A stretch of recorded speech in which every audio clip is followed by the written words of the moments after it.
이 시간도 이 자리에 나오신 여러분을 주님의 이름으로 축복하며 사랑합니다. 오늘도 하나님이 주신 말씀을 통해서 위로받으며 또한 힘있어 나아가는 귀한 하루가 되기를 주님의 이름으로 간절히 축복합니다. 오늘은 자기 신념의 무서움이라는 제목을 가지고 함께 말씀을 함께 나눠보고자 합니다. 우리가 잘 아는 개그맨 이경규 씨라는 분이 계십니다. 이분이 예능 프로에서 한 말이 있는데요. 이런 말을 했습니다. 무식한 사람이 신념을 가지면 무섭다라는 이야기를 했습니다. 그러니까 이 글의 요지는 무엇이었냐면 무식한 사람이 자신만의 그 신념을 가지고 그것을 주장하며 살아가다 보면 모든 것들을 그 잣대로 바라보며 살아가다 보면 그 모습을 통해서 결국은 좋은 일도 잘못된 경우들이 너무나 많이 발생하게 된다. 그 사람의 고집을 꺾지 못함을 통해서 어려움이 오히려 생긴다는 그 이야기를 이렇게 드러낸 얘기입니다. 다시 얘기하면 우리에게 있어서 분명히 자기만의 신념이라는 것은 너무나 중요한 것입니다. 우리가 살아갈 때 우리의 일들을 감당한다는 것, 어떠한 목표와 목적을 가지고 나아갔을 때 우리에게 있어야 되는 것은 분명히 신념이 맞습니다. 그러나 그 신념이라는 것이 모든 부분 아니면 모든 것을 바라보는 시각 그리고 잣대가 되었을 때 우리에게는 그러한 것을 통해서 오류들이 발생한다라는 것입니다.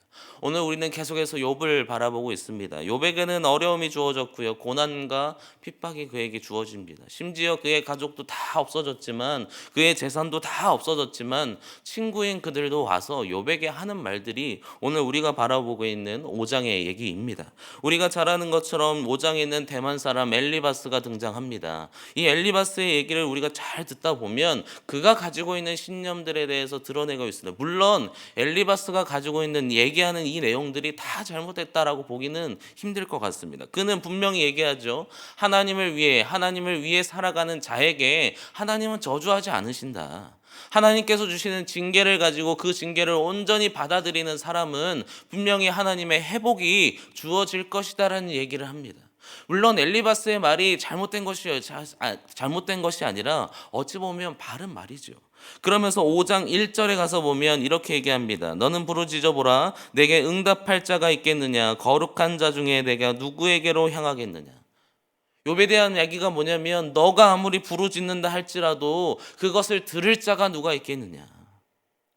이미 이 엘리바스는 욥에 대해서 이렇게 얘기합니다. 너가 죄를 지었기 때문에 하나님은 너에게 고난을 주시는 거야. 너가 고난을 받는 이유는 너의 죄 때문에 너가 하나님께서 너에게 주는 징계를 통해서 그것을 분노하고 시기하는 그 탄식을 통해서 하나님은 너에게 그 모든 것들을 앗아가신 거야. 너가 회복될 수 있는 것, 너가 지금 상황에서 계속해서 탄식하고 있다면 절대로 너에게는 회복이 이루어지지 않을 거야 라는 얘기를 계속해서 욥에게 하고 있습니다. 어찌 보면 상처받는 욥을 계속해서 날카로운 것으로 찌르는 그 모습이 오늘 등장하고 있죠.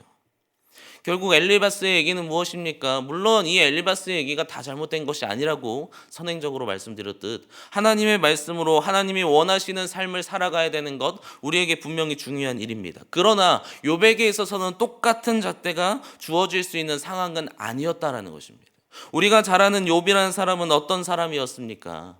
욥에게 하나님은 이렇게 얘기합니다. 욥기서 1장 1절에 우스 땅의 욥이라 불리는 사람이 있었는데 그 사람은 온전하고 정직하여 하나님을 경외하며 악에서 떠난 자더라. 욥에 대한 평가는 무엇이냐면 온전한 사람이었습니다.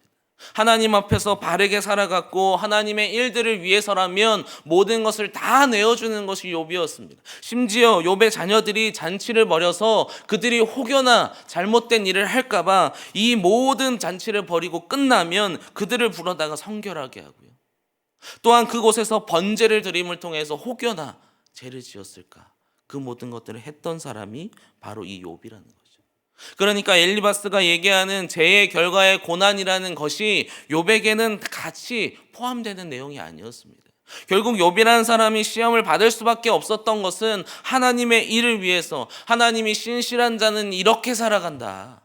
신실한 자에게 어려움과 힘듦이 주어진다 할지라도 이들이 이렇게 이겨낼 수 있다를 보여주는 그 표본이 바로 욥이라는 것이죠.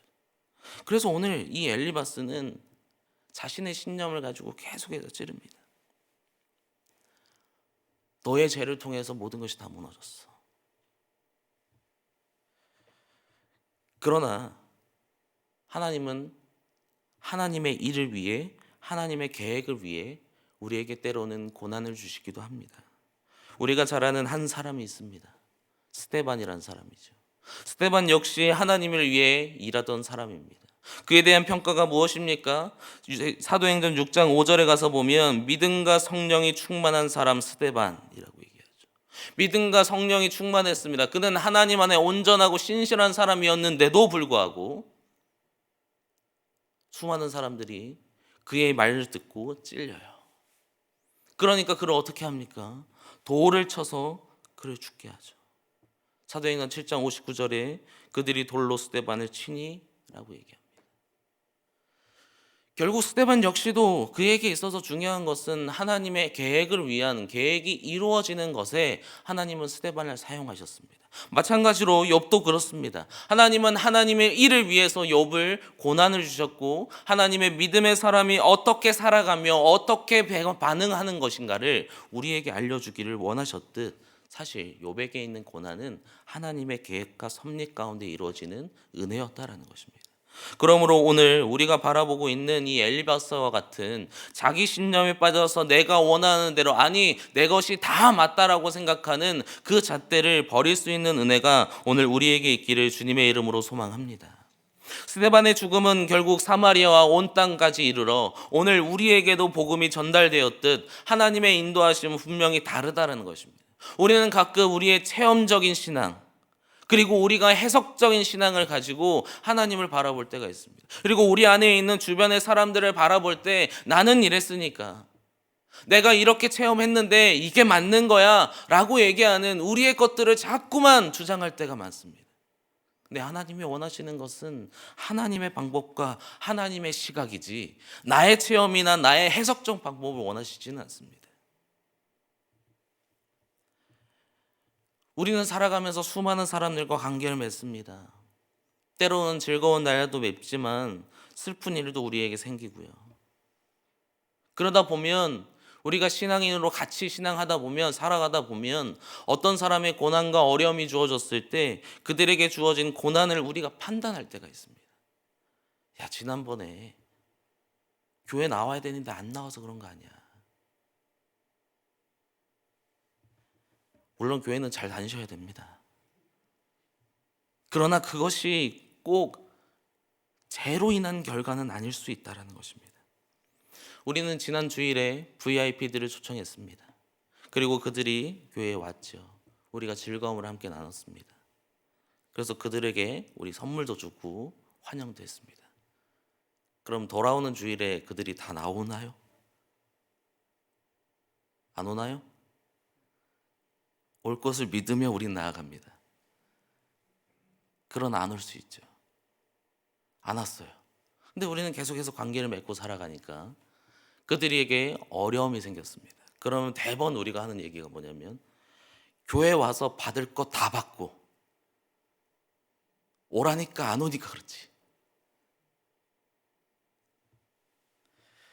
이렇게 얘기하기보다 오늘 엘리바스가 막 찔러대는 것 같이 너에게 있는 죄로 인해서 어려움이다 라고 이야기하는 것보다 하나님의 섭리가 있겠지. 하나님이 함께 해주실 거야. 지지하고 격려하며 그들이 다시 한번 일어설 수 있도록 우리가 마음을 다해 그들에게 모든 것을 내어준다면 그들은 분명히 다시금 나올 수 있는 줄 믿습니다. 우리에게 필요한 것은 무엇입니까? 다른 것이 아닙니다. 하나님이 주신 시각으로, 하나님의 생각으로, 하나님의 뜻대로 그들을 바라보는 것이지, 나의 신념이나 나의 것들을 통해서 그들을 바라보고 그들의 상황을 바라보는 것이 아니라, 아니 나의 상황도 마찬가지입니다. 내 앞에 주어진 고난이 나에게 주어졌을 때 내 모습을 통해 하나님은 어떠한 일을 이루어 가실까? 물론 내 앞에 있는 죄를 회개하는 건 너무나 중요한 일이지만 하나님의 섭리를 너무나 가볍게 아니면 작게 여기지 않는 은혜가 오늘 우리에게 있기를 주님의 이름으로 소망합니다. 엘리바스는 절대로 잘못된 선언은 아니었습니다만 중요한 것은 그 상황이 어떠한 상황인지를 그는 제대로 알지 못했습니다. 아까 말씀드린 것처럼 무식한 사람이 신념을 가지면 무섭다고. 잘못된 것을 계속 선언하다 보면 나도 죽어가지만 나와 함께하고 있는 사람도 죽어갈 수 있습니다. 교회는 사람을 살리는 곳입니다. 교회는 하나님의 은혜로 더욱더 살아나는 곳입니다. 그러므로 우리에게 필요한 것은 그들을 격려하며 지지하며 일어설 수 있도록 도와주는 것이 우리에게 필요합니다. 그러므로 우리에게는 하나님의 그 믿음을 가진 신실한 자라면 우리에게 있는 언행 심사를 조심해야 될 줄 믿습니다.